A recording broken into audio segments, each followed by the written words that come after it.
All right, guys, so I want to make this video kind of just as raw as possible, and I just want to be 100% honest with you guys with everything, and just, you know, give you guys a full understanding of what's pretty much just been going on.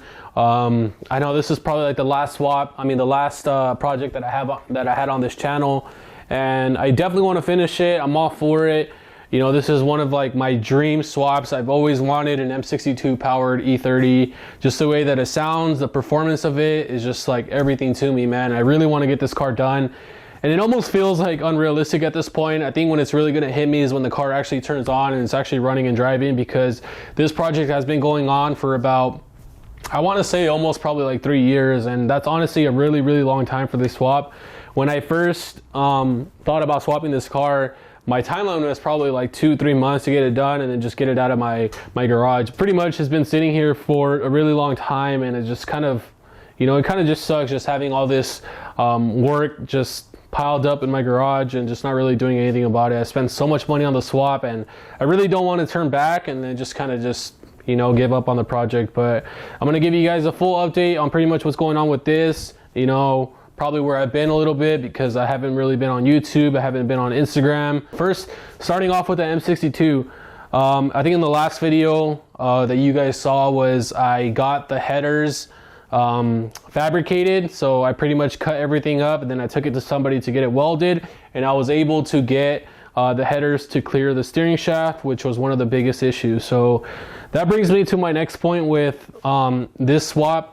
I feel like specifically the chassis that I have in front of me, this E30, for some reason, I feel like everything just doesn't really fit right in this car. And I've read online people saying that every E30 is probably going to be just a little bit different. There's some swaps that are going to fit perfectly. There's some swaps that are going to fit a little bit different. And I'm not sure if that's the scenario with this one, but I've tried everything from swapping the engine mounts, swapping the rubber bushing mounts. You know, I tried subframe spacers. I've tried a series of different things, and a lot of these things just don't really line up with the way that other people have done their M62 swaps, and I just had a lot of issues. So one being the first hurdle for me was probably going to be the brake booster. I couldn't get the brake booster to fit correctly, so I had to notch the wheel well and push it in a little bit further, and I was able to get my brake booster to fit.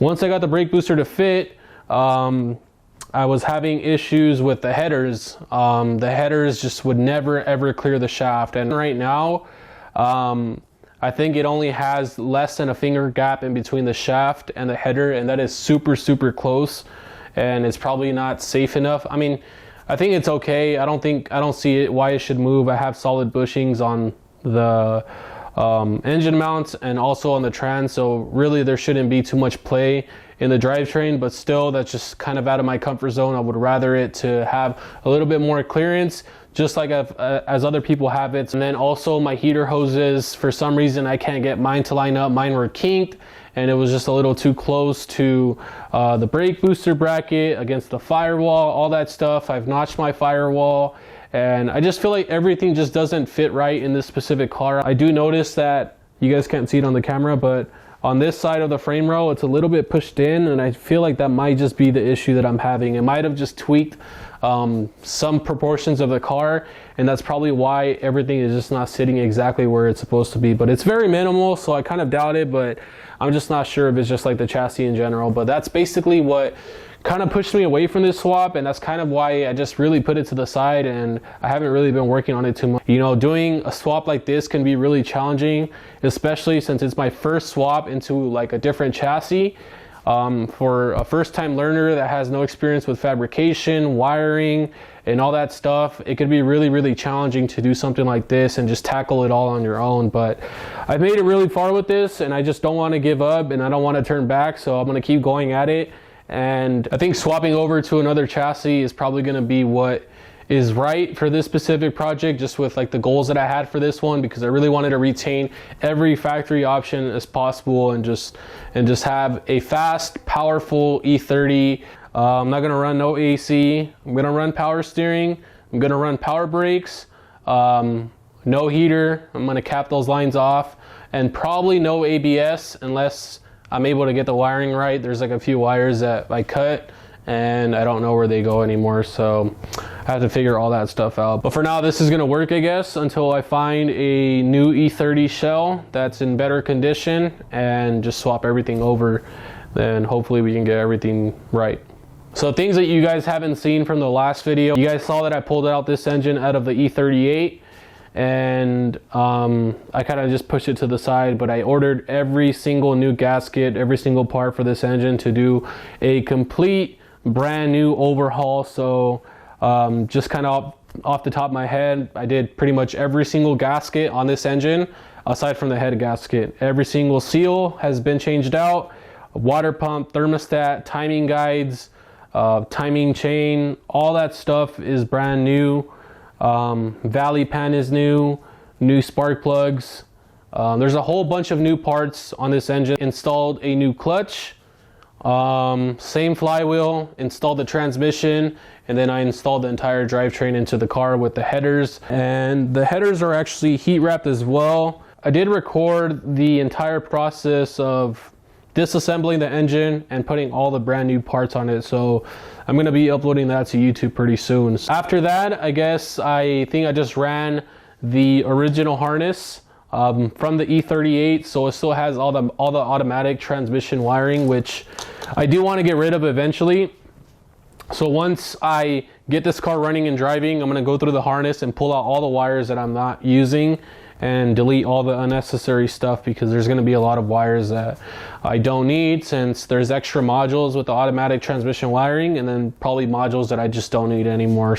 I do have an adapter harness that runs from the E30 chassis to the M62 B44 harness, which makes everything a lot easier, and it's very helpful because for the most part it's plug and play, but there's just, I think, a few wires that you just need to tap into the X6021 connector, which is really hard because I couldn't find a pinout diagram for it, and I'll show you guys later on how I found all the pins and all that stuff. I'm a total noob when it comes to wiring, so that's also another part that has been challenging about this swap, but I've kind of figured that out, and hopefully we'll have this thing running pretty soon. But yeah, I never really spent the time to actually try to learn too much about wiring, considering the fact that, you know, I bought the adapter harness. But yeah, man, I could only imagine what it's like to do this this wiring from a M62 B44 non-Vanos OBD2 to this 1989 325i that doesn't even have OBD2. I would probably go crazy trying to wire all this stuff by myself. So shout out to Redline Motorsport for you know, making these things a little bit easier. But yeah, I just learned how to use this other day, this multimeter. Well, I don't really know how to use every single function of it, but I do know how to do something that's pretty fucking cool, and I think it helped me out a lot. So so this connector that you guys see right here, this is the X6021 connector that comes from the harness from the M62 B44. And on the adapter harness that you purchase from Redline Motorsport, you have these wires that need to connect to that connector right there. I tried to look up the diagrams, the wiring diagrams for the M62 B44. I even paid to get like a whole schematic of the entire car and everything, and for some reason I cannot find this connector anywhere, and I couldn't find the pinouts for it. Usually on the pinout diagrams they'll tell you what color and what pin is that, and you would be able to basically just go based off of that and just bridge these wires together, but I couldn't find anything on it. So in order to find the pins for these wires right here, they're labeled 1 through 26. So there's a number right there on the top corner, says 1, and the number on that corner right there is 13, and I think you have 14 on this corner and 26. So 1 through 26 pins on this connector. But now the question is, how do you find which wire correlates to which pin right here? So that's just like one thing I didn't really know how to do. I thought about it one night and I was like, dude, I can do like a continuity test on this and try to find out which pin is which using these prongs right here. So yeah, so basically like what continuity is, it's just like you want to find a consistent, I guess, or a constant path of flow, current, electricity, whatever, from, let's say, this point of this wire all the way to the end. So your multimeter is gonna beep if there's a complete path. So I'm gonna show you guys, for example, I already pinned all of these out, but I'm gonna show you guys in case you guys are watching this and you guys are total noobs when it comes to wiring, because I completely suck at this stuff, and I don't think a lot of people try to explain this that well, but I suck when it comes to wiring, dude. I don't understand it at all, so I really hate it. So basically what I would do is I would grab my knife, and I don't know how well you guys can see this on camera, and I would just strip a little bit off that wire, just a little bit, enough to where it exposes the actual wire that's inside of it. You also just want to be careful with this, because if you keep exposing wires like this, they can like ground out on something else and you can have like a short somewhere. So just make sure you tape it up afterwards. But for me, it doesn't really matter, because once I bridge all of these wires together, I'm probably going to get rid of the rest of the wires, and I'm probably going to join all of these together and probably just like solder them and everything, so it looks a little bit cleaner. But that's going to be later for the future. But if you're exposing wires like this, just make sure you tape it up with electrical tape. But basically what I was doing is I grabbed my other prong, which is not the one that has the needle taped on it, and just make sure that it touches that part of the exposed wire. So this is if you don't have a pinout diagram and you can't find one like me. Obviously I already know where this wire goes. The brown one obviously goes to that third slot, but when you have a giant connector like that and you have this entire wiring going into just all of that, it's really hard to find out which wire is which. So you just go one by one, touch it, and do I have it on? Hold on, let me make sure that it's you have to make sure that it's has good contact on it, otherwise it's not gonna work. So you guys hear that beep? Boom. You found your wire from here to there. So that's basically what I did with this. I would cut every wire, just slice it a little bit to where it exposes it, and then I would just go with my prong, find it, and then just label it so you guys see pin 20, pin 16, all that stuff.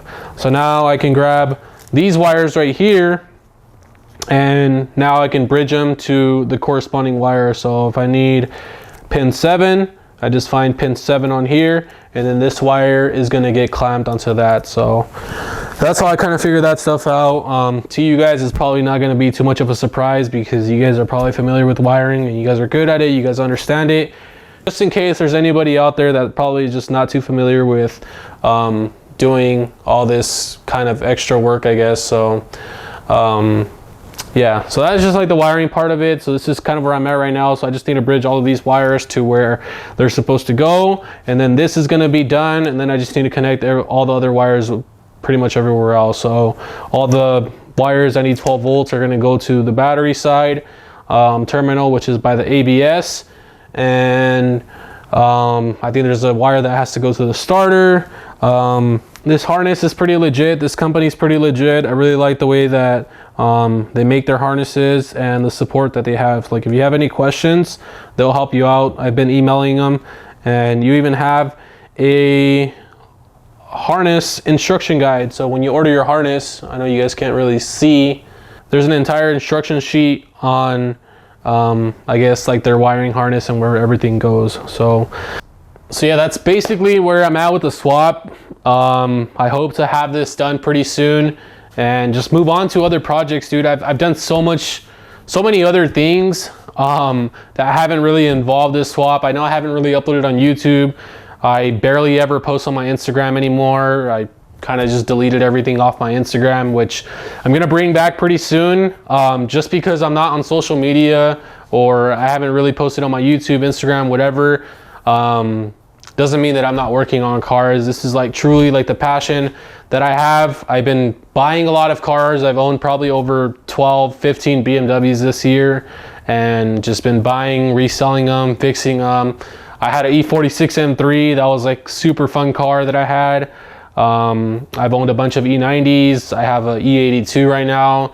I have another E30 that I just recently, I pulled out the motor, I resealed the entire thing, put it back in, and got that running and driving. If you guys want to check that out, by the way, I did make like a series on my TikTok. I started posting on TikTok a little bit, so if you guys want to follow my TikTok, I probably post on there a little bit more than here, and you guys can just check that out. So I'll put that up on the screen.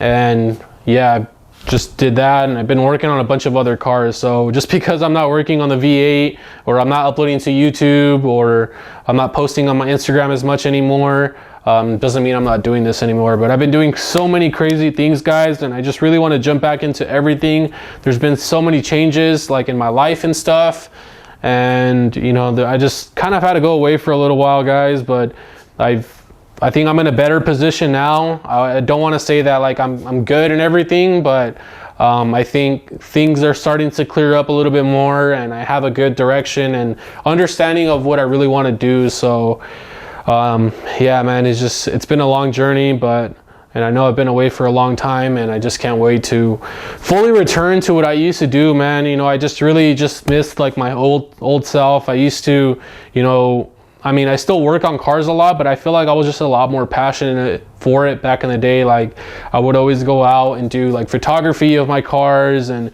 want to make videos and just do a whole bunch of other things that involved just cars. And there were just other things that just were happening in my life that kind of just pushed me away from all that stuff of what really mattered. And, you know, I finally kind of got all that stuff squared away, and maybe one day I'll probably just talk about it like on my YouTube channel and stuff, and just depending on how things work out for me, and I'll probably just open up to you guys about everything. Nothing crazy or personal that you guys, you know, have to be worried about or anything, but you know, it's just making different decisions in your life, and you know, taking that step forward and things like that. But just a lot of, I guess, more life stuff. You know, I'm getting a lot older. When I was a lot younger, a lot of this stuff obviously was just my entire life. But you know, as you get older, I'm 26 now, you know, there's obviously different other priorities that you want to take care of, and